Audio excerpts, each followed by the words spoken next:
ಅಭಿವೃದ್ಧಿ ಬಗ್ಗೆ ಈಗಾಗಲೇ ಏನು ನಿರ್ಮಾಣ ಕಾಮಗಾರಿ ನಡೀತಾ ಇದೆ, ಆ ಕಾಮಗಾರಿಯ ಪ್ರಗತಿ ಪರಿಶೀಲನೆ ಸಭೆ ನಡೀತು.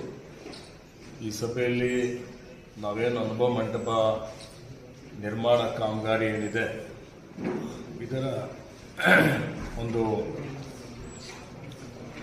ಗೌರು ಚನ್ನಬಸಪ್ಪನವರ ಅಧ್ಯಕ್ಷತೆಯಲ್ಲಿ ಸಮಿತಿಯನ್ನು ಮಾಡಿದ್ದೇವೆ.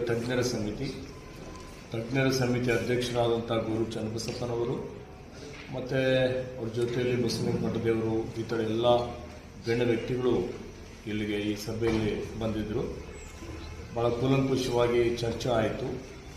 ಈ ಸಾಹಿತ್ಯದ ಬಗ್ಗೆ, ಕಟ್ಟಡದ ಬಗ್ಗೆ, ಪರಿಷ್ಕಟ್ಟೆ ಬಗ್ಗೆ, ಮುಂದೆ ಅನುಭವ ಮಂಟಪ ಕಾಮಗಾರಿಯಲ್ಲಿ ನಾವು ಯಾವ ರೀತಿಯಲ್ಲಿ ಒಂದು ವರ್ಷದಲ್ಲಿ ಪೂರ್ಣಗೊಳಿಸಬೇಕು ಅಂತ ಹೇಳಿ ತೀರ್ಮಾನ ಮಾಡಿದ್ದೇವೆ.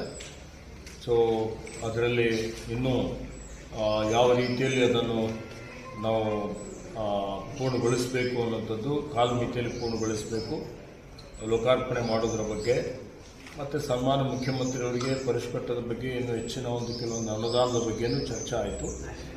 ಇವೆಲ್ಲವೂ ಮುಂದಿನ ತಿಂಗಳು ಡಿಸೆಂಬರ್ ಜನವರಿಯಲ್ಲಿ ಮುಖ್ಯಮಂತ್ರಿಗಳಿಗೆ ಆಹ್ವಾನ ಮಾಡಿ ಅವರ ಅಧ್ಯಕ್ಷತೆಯಲ್ಲಿ ಒಂದು ಸಭೆಯನ್ನು ಮಾಡಿ ಇದನ್ನು ತ್ವರಿತಗತಿಯಲ್ಲಿ ಕಾಲಮಿತಿಯಲ್ಲಿ ಪೂರ್ಣಗೊಳಿಸಬೇಕು ಅಂತ ಹೇಳಿ ತೀರ್ಮಾನವನ್ನು ನಾವು ಮಾಡಿದ್ದೇವೆ.